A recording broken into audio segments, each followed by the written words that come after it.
নমস্কার।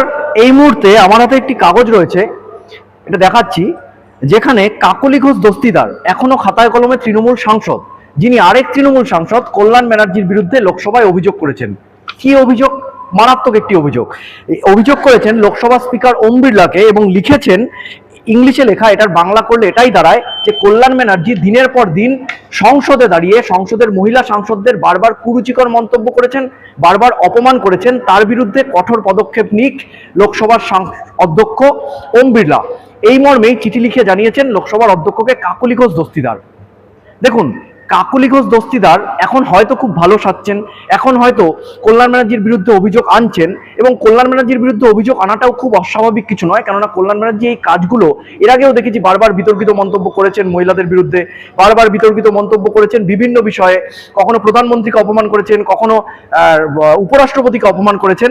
কিন্তু কাকলি ঘোষ দস্তিদারও যে খুব একটা সুবিধের মন্তব্য করে থাকেন তেমনটা কিন্তু নয়। আমরা যদি ফিরে যাই 2012 পার্ক স্ট্রিট সুজেটের কেসে, তখন উনি কিন্তু ধর্ষণকে একটি খদ্দের এবং পেশাগতভাবে তুলনা করেছিলেন, এবং অত্যন্ত বাজে এবং অত্যন্ত মানে সমাজে অত্যন্ত বিতর্ক হয়েছিল।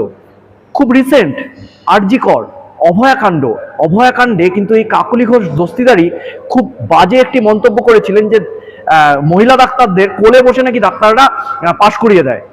উনি নিজেই বিভিন্ন সময় নারী বিদ্বেষী মন্তব্য করেছেন। তো এখন কেন হঠাৎ করে কল্যাণ ব্যানার্জির এগেনস্টে মন্তব্য বা কমপ্লেন করতে গেলেন?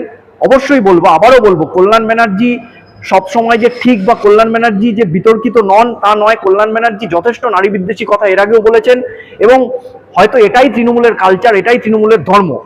কিন্তু কাকলি ঘোষ দস্তিদার এই সময় দাঁড়িয়ে, যেই তৃণমূল হেরে গেল, কাকলি ঘোষ দস্তিদারের মতন আরো অনেক যারা তৃণমূলে ছিল তারা হঠাৎ করেই ভালো হওয়া শুরু করলো, যে তারা বোধহয় জীবনে কোনোদিন কিছু করেনি, তারা বোধহয় জীবনে প্রত্যেকটি কাজ অত্যন্ত ভালোভাবে করেছিল, তাদের হয়তো জীবনে কোনো রকম কোনো পাপের ইতিহাসই নেই, সবকিছু পূর্ণ করে গেছেন।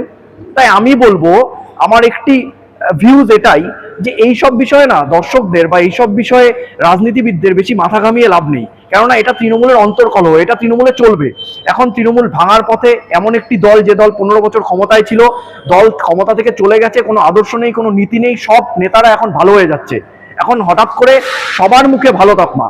তো কাকলি বা কল্যাণের বিষয়টা তৃণমূলই দেখুক, বাট বাকি রাজনীতিবিদদের বলবো, যারা এখন শাসনে আছে বিজেপি সরকার এবং যারা বিরোধী সিপিএম বা কংগ্রেস, এই বিষয়ে তাদের আমল দেওয়ার দরকার নেই, কেননা তৃণমূল ভেঙে গেছে, তৃণমূল শেষ হয়ে গেছে, তৃণমূল হয়তো উধাও হয়ে যাবে।